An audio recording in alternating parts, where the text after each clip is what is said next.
Is the White House or DHS instructing border agents to refuse ride-along requests from reporters? It's coordinated through the Department of Homeland Security, and I'd point you to them for any additional questions about the logistics of press access. If you all wanted to grant access to the press, couldn't you just tell DHS to do it? Again, we fully support transparency, and I would encourage you to talk to the Department of Homeland Security about any requests you have for press access or what you're looking to accomplish at the border. Well, we're smart enough to know that that's not really an answer to the question that was asked. Still, no indication from White House Press Secretary Jen Psaki on when the media might get to see the conditions inside those overcrowded border facilities. And this, the Biden administration is said to be limiting contact between border officials and the media. Officials say they were told to deny press requests for ride-alongs with agents and to forward any inquiries to the D.C. press office for approval.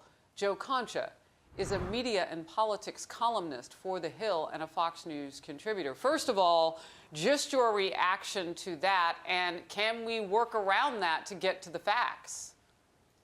One would think. I always heard this saying, Harris, that the buck stops here, right? The buck stops with the president, with the White House. For the White House press secretary to say, go talk to DHS, we really can't handle that. I thought this was supposed to be, per Jen Psaki's own words, one of the most honest and transparent administrations that we'll see. And instead, we see a media blackout at the border. Imagine if President Trump had done this.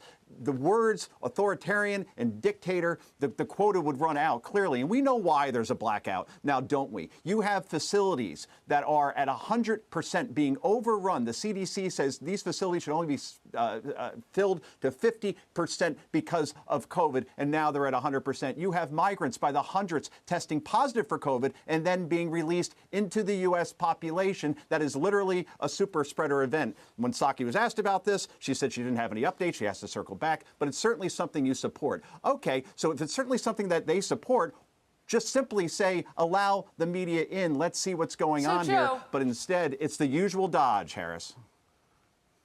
But there's a layering onto this. And as journalists, this is really a problem. When you start to tell the very people who are doing the work of this that they are not allowed to talk to the press, what is going on behind the scenes? Is there an inherent threat there to their jobs? Like, what does that look like? Because we can FOIA, we can Freedom of Information Act information, and if they want to talk and put it in writing, we can FOIA for that. What is this administration trying to say? Is this more a hit on us as reporters?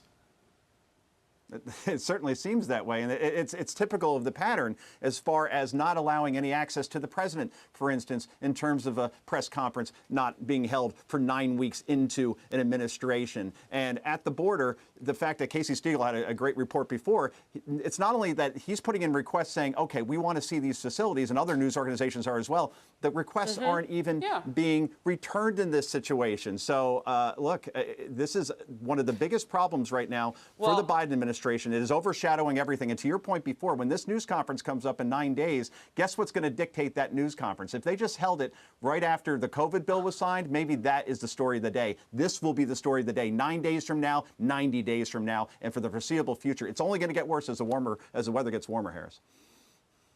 Well, and I do want to throw in that at least one of those facilities, you mentioned that they're at 100% capacity. One is at 729% capacity. My goodness. I mean, they're just overrun. I know. It's unbelievable.